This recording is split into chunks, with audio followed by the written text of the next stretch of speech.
Controlling the project team. The project manager is responsible for the overall control of the project team. The nature of project team control can be explained with the help of an equation.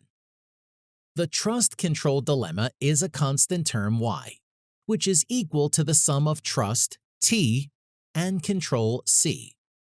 That is, y equals T plus C, where T is the trust the project manager has in the subordinate.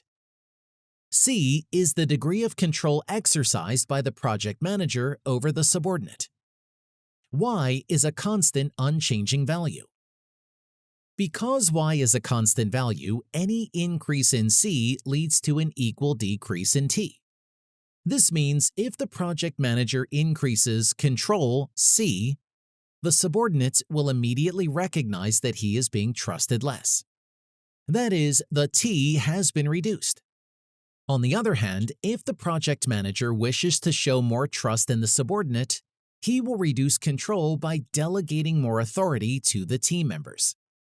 In this case, T will increase and C will decrease. Another concept related to controlling the project team is known as span of control. Span of control refers to the number of subordinates reporting to a manager. A project team with a narrow span of control will have more levels in its management hierarchy. As a result, the organization structure will be narrow and tall. A tall structure reflects lengthy chains of command and communication. A project team with a wide span of control will be flat. In a flat structure, there are few levels. Here, team members may report directly to the project manager.